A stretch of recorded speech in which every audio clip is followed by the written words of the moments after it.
देखो यार, 3:30 बजे तक लाइव करने के बाद ना मैचेस का रिव्यू बनाने का मन नहीं करता सही में। स्पेशली आपका टीम जब ऐसा मतलब फ्रस्ट्रेटिंग गेम, डिसअपॉइंटिंग गेम खेल मैच हार जाए एक रेलीगेशन फाइटिंग टीम के अगेंस्ट। एक तो मतलब देखो, बार्सिलोना का गेम कल मतलब डिप्रेसिंग था, फ्रस्ट्रेटिंग था। इससे भी ख़राब गेम हमने खेला है इस सीज़न ऑब्वियसली। वो सोसिएदाद वाला गेम हो गया, पिछला वाला बेतिस वाला गेम ला लीगा में। वो गेम बहुत ज़्यादा ख़राब थे टेक्निकली, टैक्टिकल वाइज बहुत ज़्यादा ख़राब था। बट ये जो गेम खेला है ना हमने कल, ये टोटली फ्रस्ट्रेटिंग था। क्योंकि एक तो हमने मैचेस में चांसेस बहुत ज़्यादा बनाए हैं, 20 शॉट लिया हमने और 20 शॉट में से हमने एक भी गोल स्कोर नहीं कर पाए। इससे ज़्यादा फ्रस्ट्रेटिंग चीज़ नहीं हो सकती। और इस मैच के बारे में मैं क्या ही रिव्यू बनाऊँ, आप बताओ क्या ही रिव्यू बनाऊँ कि लेवांडोस्की ने 4-5 गोल इजी चांसेस इजी फिनिश नहीं कर पाया, बॉटल कर दिया। मतलब आप कंसिस्टेंट नहीं था, मतलब आज के मैच में क्लिनिकल कोई भी प्लेयर नहीं था। बस यही रिव्यू, इससे ज़्यादा क्या है बोल सकता हूँ मैं इस मैच के बारे में। देखो, इस मैच में थोड़ा डिटेल्स में अगर जाऊँ ना, पहले हाफ या फिर पूरा मैच देखो, डैनी ओल्मो ना पेड्री के पास थोड़ा खेल रहा था। यूजुअली डैनी ओल्मो लेवांडोस्की के पास खेलता है, थोड़ा ज़्यादा क्लोज खेलता है। लेकिन इस मैच में वो पेड्री के ज़्यादा क्लोज खेल रहा था और लेवांडोस्की थोड़ा ऊपर आइसोलेटेड हो रखा था। और लेवांडोस्की क्लोज राफिनिया ज़्यादा खेल रहा था। बाल्डे पूरा लेफ्ट फ्लैंक अकेला वो ट्रैक बैक कर रहा था, अटैकिंग लिए भी जा रहा था। खैर छोड़ो, अटैकिंग लिए वो पूरा प्योर एस था। बट खैर छोड़ो, वो जो कर रहा था वो बाल्डे ही कर रहा था लेफ्ट साइड पे। तो ये चीज़ हमारे लिए काम किया नहीं। Raphinha as a number 10 obviously काम करता है, हमेशा काम करता है, हमेशा काम करेगा। बट ओल्मो का इससे क्या होता है, अब ओल्मो की गेम को आप कॉम्प्रोमाइज़ कर रहे हो। Olmo as a centre mid ना, अब उसकी जो एबिलिटी होती है, उसकी जो स्पेशल ट्रेड्स होते हैं ना हर एक प्लेयर के, ओल्मो का उस ट्रेड को आप मतलब निकाल रहे हो उस गेम के से। क्योंकि वो जब नंबर 10 खेलता है ज़्यादा इफेक्टिव होता है, उसका अलग से ही ट्रेड दिखता है कि वो चांसेस ज़्यादा क्रिएट करता है। स्ट्राइकर के लिए वो फाइनल थर्ड की बॉल्स बना के वो देता है। ओल्मो डीप खेलने की वजह से वो बॉल्स उसको मिल नहीं रही थी। और राफिनिया ऐसा क्रिएटर नहीं है। Raphinha as a number 10 finish वगैरह कर देगा, गोल वगैरह कर देगा, सब कुछ कर देगा, लेकिन as a creator Raphinha number 10 नहीं है। ठीक है। और लामिन जमाल देखो, लामिन जमाल को फर्स्ट हाफ में ही एक स्ट्रॉन्ग टैकल का सामना करना पड़ा था।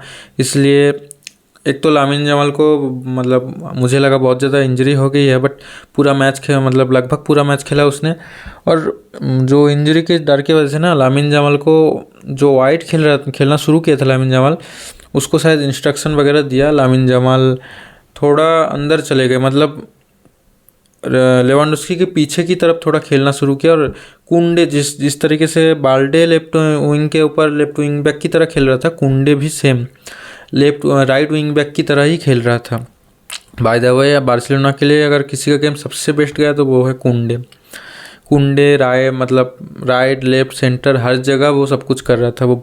बल्कि कुंडे कल बॉक्स में भी घुस के शॉट्स ले रहा था।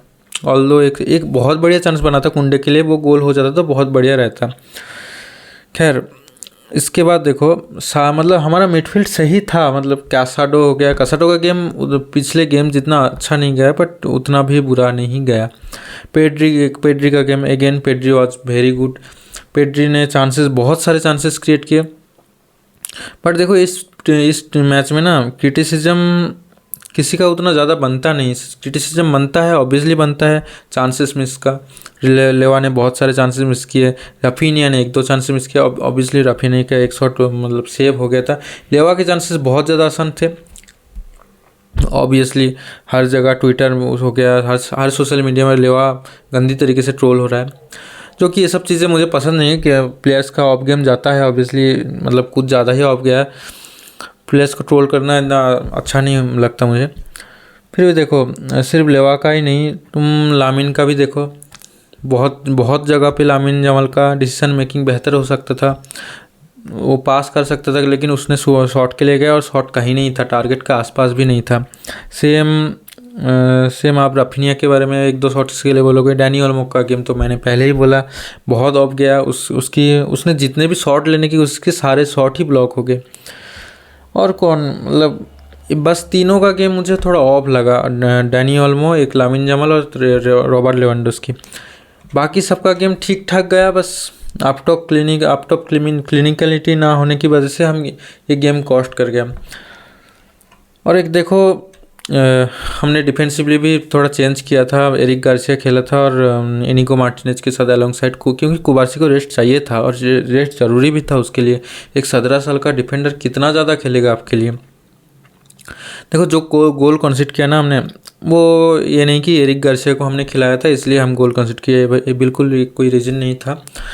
एक तो जो जो बंदे ने कॉर्नर लिया उनका, उसको हमने मतलब मार्क तो कर रहा था लेकिन उसने अलग से रन बना लिया, आपने किसी ने उसका रन ही पिक नहीं किया।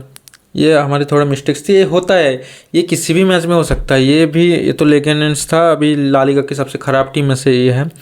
बट किसी भी, अभी इंडिया की भी कोई टीम लगे तो वो भी हेडर्स से गोल को स्कोर कर सकता है। लेकिन आपको आप क्लिनिकल होना पड़ेगा। आप ऐसा नहीं कि आप इतनी बड़ी टीम हो तो गोल कंसीड ही मत करो, आप उस पर क्रिटिसिज्म करोगे, वो बात हुआ ही नहीं। आपको आउटक्लास करना पड़ेगा एटलीस्ट लेगानेस जैसे ओपोनेंट के खिलाफ। देखो ये गेम इसीलिए फ्रस्ट्रेटिंग था क्योंकि एक तो हमने 22-23 शॉट लिया, 7-8 बिग चांसेस क्रिएट किया और रिजल्ट क्या आया, आउटकम क्या आया, टोटली ज़ीरो। इससे क्या हो रहा है अभी, हमारे पास हमने ला लिगा मतलब लगभग बॉटल कर दिया। अभी फर्स्ट तो छोड़ो, हम थर्ड पोजीशन पे जाने वाले हैं। अगर बाकी टीमें अपने जो गेम इन हैंड है उनके पास, वो अगर मैचेस जीत जाए तो वो लोग, हम थर्ड पोजीशन पे चले जाएंगे। कहाँ से कहाँ हो गया। और सोचो, अगर वो लोग जो लोग कंपैरिजन करना पसंद करते हैं ना कि पिछले सीज़न हमने सेकंड फिनिश किया था, थर्ड फिनिश किया था इस सीज़न चैंपियंस लीग में, सोचो क्या होगा अगर इस सीज़न हम ला लीगा में थर्ड फिनिश करते हैं और चैंपियंस लीग में राउंड ऑफ 16 में किसी स्ट्रॉन्ग ओपोनेंट के साथ खेल के बाहर हो जाए, तो हमारा सीज़न क्या ये मतलब जावी वाला सीज़न से ख़राब होगा कि नहीं होगा, ये आप लोग बताना कमेंट सेक्शन में। मेरे ओपिनियन में देखो, एक सीज़न को जज करना ऐसे जज नहीं किया जा सकता। ऑब्वियसली कुछ मोमेंटम्स हमारा ब्रेक हुआ है। पिछले 6-7 मैचों में हमने एक ही जीत हासिल किया ला लीगा में, लेकिन चीज़ें सुधरेगी। लेकिन देखो पिछले सीजन ना एक प्रोजेक्ट नहीं दिख रहा था, एक मतलब टीम बिखरा हुआ सा था। लेकिन इस सीज़न टीम का एक प्ले स्टाइल दिख रहा है, टीम के अंदर एक मतलब अभी तो मेंटलिटी की बात करना भी बेकार है क्योंकि हमने जिस तरीके से गंद मचा रखा है ला लीगा में, बट प्लेयर्स थोड़ा यूनिटी है, प्लेयर्स दिखता है हमारे कौन कौन से प्लेयर्स अच्छे परफॉर्म कर रहे हैं। Raphinha, Lamine Jamal, Danny Olmo, Pedri. पिछले सीजन ये सब नहीं दिख रहा था आपको, इसीलिए पिछला सीजन इरिस्पेक्टिवली इस सीजन जो भी रिजल्ट हो हमारा, थर्ड आए फोर्थ आए, चैंपियंस लीग में ग्रुप स्टेज में ही बाहर आ जाए, अभी तक मेरे हिसाब से ये सीजन काफ़ी बेहतर है। पॉजिटिव्स है कि हम ये जो हमने पेड़ लगा दिया है ना इस सीजन, ये पौधा लगा दिया है इस सीज़न, इस पौधे को हम पेड़ बना सकते हैं फ्यूचर में। इसीलिए मैं बोल रहा हूँ कि हांसी फ्लिक को थोड़ा टाइम देना पड़ेगा हमें। ऑब्वियसली हमारा टीम सॉर्टेड है, बट कुछ साइनिंग्स, कुछ जगह पे साइनिंग्स चाहिए। क्योंकि देखो मेन टीम के लिए नहीं बता रहा हूँ, बैकअप के तौर पे साइनिंग्स चाहिए आज भी, क्योंकि ये इम्पोर्टेंट है। क्योंकि आज के मैच में भी हमारे कुछ प्लेयर्स टायर्ड दिख रहे थे। राफिनिया बहुत ज़्यादा टायर्ड दिख रहा था, लामिन जमाल बहुत ज़्यादा टायर्ड दिख रहा था। बल्कि अब पेड्री का गेम ऑल दो अच्छा है, लेकिन पेड्री भी बहुत ज़्यादा टायर्ड दिख रहा था। इसीलिए बोल रहा हूँ हमारा टीम सॉर्टेड है, बट हमें कुछ प्लेयर्स चाहिए, कुछ साइनिंग्स चाहिए। ये नहीं बोल रहा हूँ कि बहुत वर्ल्ड क्लास साइनिंग चाहिए, 200 मिलियन के साइनिंग चाहिए। हमें बहुत बढ़िया बैकअप्स चाहिए, जो कि देखो मान लो आज अगर हम राफिनिया को रेस्ट देने की काबिलियत रख पाते, अगर प्लेयर्स होते बेंच के ऊपर सही में उसकी रिप्लेसमेंट की तौर पर, तो हम रिस्क ले सकते थे और ये गेम शायद मैनेज भी कर सकते थे। शायद राफिनिया लास्ट के 5-10 मिनट, 15 मिनट, 20 मिनट खेल लेता, उतना कोई दिक्कत नहीं होता। तो ये प्रोजेक्ट हमारा मतलब कोई भी रिजल्ट आए, मेरे हिसाब से प्रोजेक्ट हमारा सही चल रहा है।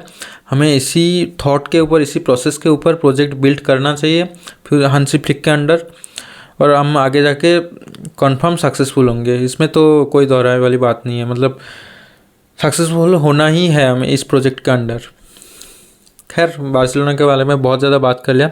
कल एक और बड़ा मैच था, आप सबको पता है, मैनचेस्टर डर्बी बेसिकली। देखो यार ये कि मैच ना क्या बताऊँ, न्यूट्रल्स के लिए थोड़ा बोरिंग था पहले, मतलब जब सिटी ने गोल स्कोर कर दिया हेडर के थ्रू। उसके बाद से जब तक एमोरिम ने सब्स्टिट्यूट नहीं किया था, 77 मिनट पे एमोरिम ने सब्स्टिट्यूट किया था शायद से, जहाँ तक मुझे याद है, उस वहाँ तक गेम बहुत ज़्यादा बोरिंग चल रहा था।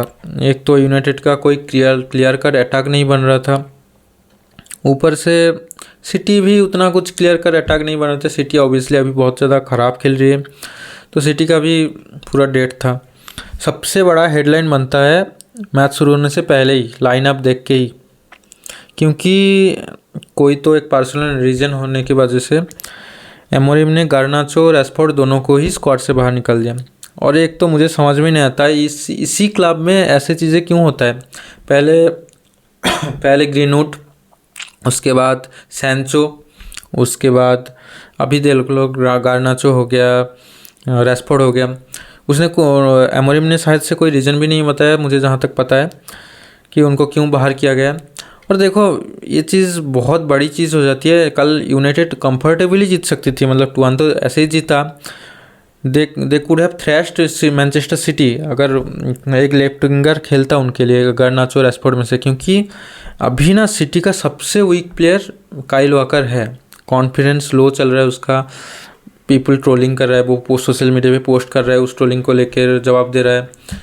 तो काइल वॉकर का ना मेंटेलिटी वाइज ब्रेकडाउन हो चुका है, उसका परफॉर्मेंस नहीं आ रहा, उसका पेस उस तरीके से नहीं दिख रहा है। तो वही सबसे वीक पॉइंट था। अगर उस पॉइंट को आपको एक्सप्लोइट करना था ना, तो एक प्रॉपर पेसी लेफ्ट विंगर आपको चाहिए था मैच में।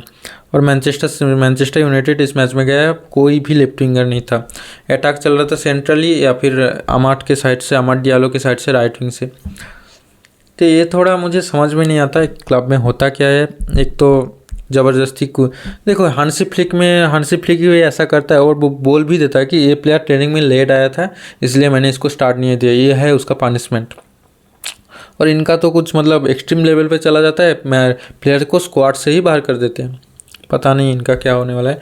खैर देखो, एक तो कुछ स्टैट्स जो निकाला है कल मैंने, मैनचेस्टर यूनाइटेड ने 42% गोल्स कंसीड किया है इस सीजन लीग में, सिर्फ कॉर्नर से। सेट पीस नहीं, सिर्फ कॉर्नर से, ना फ्री किक, ना सिर्फ कॉर्नर से। This is totally insane. मैंने कल रियल मैड्रिड के बारे में बोला था कि वो लोग एरियली बहुत ज़्यादा वीक है, जैसे मतलब रूडिगर के अलावा कोई बहुत अच्छा एरियली स्ट्रॉन्ग प्लेयर नहीं है उनके स्क्वाड में। लेकिन सेम चीज़ मैं यूनाइटेड के लिए नहीं कह सकता। उनके पास डिलीट है, उनके पास लेनियूरो है, मैगवायर है, ब्रूनो है, हॉयलैंड है, लीचा है, कैसेमिरो है, बहुत सारे प्लेयर्स हैं, एरिक्सन है, लिंडेलॉफ है। तो आपके पास एरियली प्लेयर्स की तो कोई कमी है ही नहीं। तो आप इतनी ज़्यादा कॉर्नर से गोल कैसे कंसीडर करते हो? ये थोड़ा मुझे स्टैट समझ में नहीं आता। उनका क्या ट्रेनिंग होता है, ये चीज़ें क्या उनको उनके ट्रेनिंग में डिस्कस नहीं होती क्या? मुझे नहीं पता ऑब्वियसली। ये थोड़ा चीज़ें उनको सुधारनी पड़ेगी। उसके बाद देखो, कल बेसिकली यूनाइटेड बहुत सारे गोल स्कोर कर सकती थी अगर इवन लेफ्ट विंग के अलावा ही।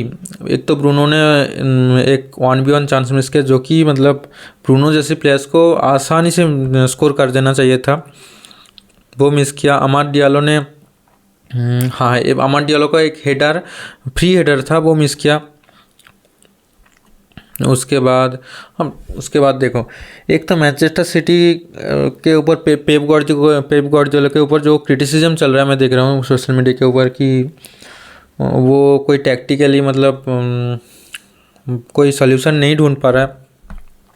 आप मैनचेस्टर सिटी के पिछले 10 मैचों से ऐसे चल रहा है ना, सारे 10 मैच फॉलो करो, आपको देखने को मिलेगा हर एक मैच में कोई एक प्लेयर प्रॉपरली इंडिविजुअल मिस्टेक्स कर रहे हैं। कल के मैच में माथेस नूनेस, कोई ज़रूरत ही नहीं थी वहाँ पे टैकल करने के लिए, टोटली अननेसेसरी टैकल।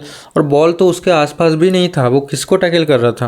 बॉल तो आसपास ही नहीं था, और दिखेगा भी आपको फील्ड पे तभी दिख रहा था। मैथायस नुनेस बहुत ज़्यादा डिसअपॉइंटेड था, पेप बहुत ज़्यादा डिसअपॉइंटेड था। और सेकेंड गोल, फर्स्ट गोल तो ऑब्वियसली आपने पेनल्टी गिव अवे कर दिया, ब्रूनो का beautiful penalty, Bruno penalty miss नहीं करता है इतनी आसानी से। सेकेंड गोल भी देखो, सेकेंड गोल भी किसका पास था, कोवासिच का पास, शायद, मुझे इतना याद नहीं आ रहा। वो पास भी इतना वीक था, एडरसन के जाने से पहले आमद वहाँ तक पहुँच गया। तो दोनों जो गोल सिटी ने कॉन्सीड किया ना, दोनों ही अपने इंडिविजुअल मिस्टेक्स की वजह से कॉन्सीड किया है। एक तो सिटी प्लेयर्स को ना अभी टैक्टिक्स की कोई ज़रूरत नहीं है।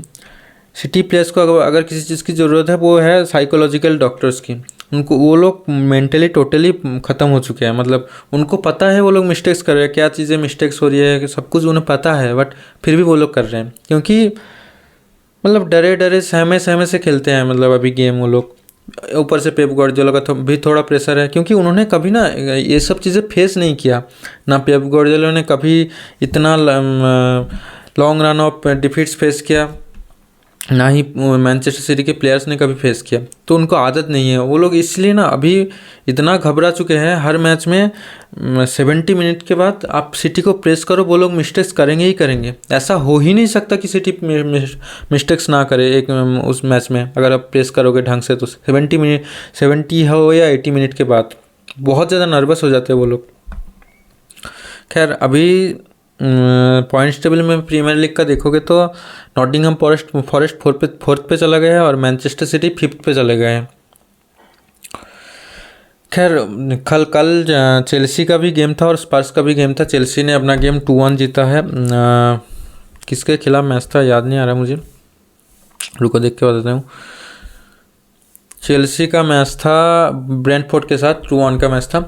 चेल्सी ने ना कल बहुत अच्छा खेला। बेसिकली चेल्सी ने 22-23 शॉट लिया, 2 गोल स्कोर किया। ब्रेंटफोर्ड का भी XG सही था, मतलब ब्रेंटफोर्ड भी मतलब चांसेस थोड़ा बहुत अच्छा क्रिएट किया है।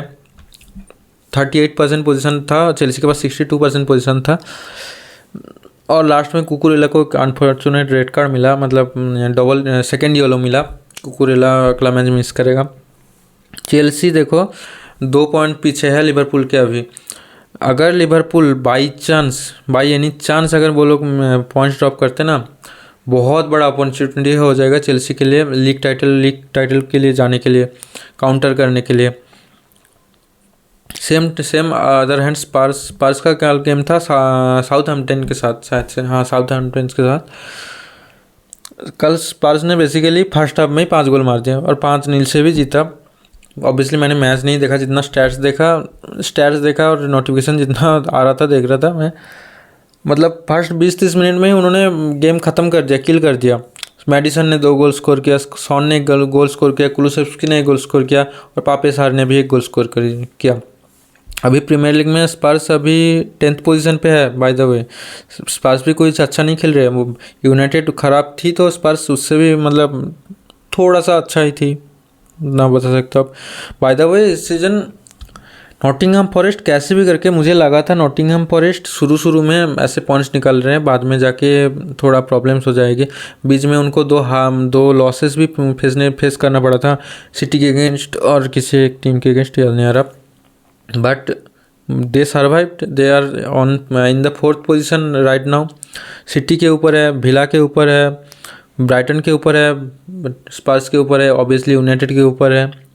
तो देखो हर जगह टाइटल रेस अभी क्रेजी होने वाला है। मैं यही बता रहा था, कल भी बताया था कि ला लीगा तो ऑब्वियसली पीक लेवल पे चला गया है, सीरिया पहले से ही पीक पे है, बुंदेसलीगा भी धीरे धीरे पीक पे आ रहा है। बायर्न ऑब्वियसली 4 पॉइंट का लीड रखा है उन्होंने, अभी प्रीमियर लीग पीक पे आ चुका है, 2 पॉइंट की बस लीड है। और ऑब्वियसली हम 2024 के एंड तक आ चुके हैं, और बेसिकली न्यू ईयर से पहले लगभग सारे टीम्स ही मतलब 1 या 2 मैच मैक्सिमम खेलने वाले हैं अभी। तो इसमें दैट्स ऑल यार, इस वीडियो में और कुछ बात करने लग है भी नहीं। By the way thank you all, I am grateful to you. जो लाइव किया था मैंने बार्सिलोना के मैच में, उसमें आप लोगों ने 1K तक व्यूज कर दिया और सब्सक्राइबर्स भी थोड़ा बहुत किया। आगे भी लाइव करेंगे, मेक श्योर करें लाइव को ज्वाइन करें आप लोग। और सोशल मीडिया पे ऑफकोर्स मैं अपडेट कर देता हूँ कब लाइव करना है नहीं करना है। तो मेक श्योर करिए, हर रोज़ वीडियो डालता हूँ मैं रिव्यूज़ वगैरह का।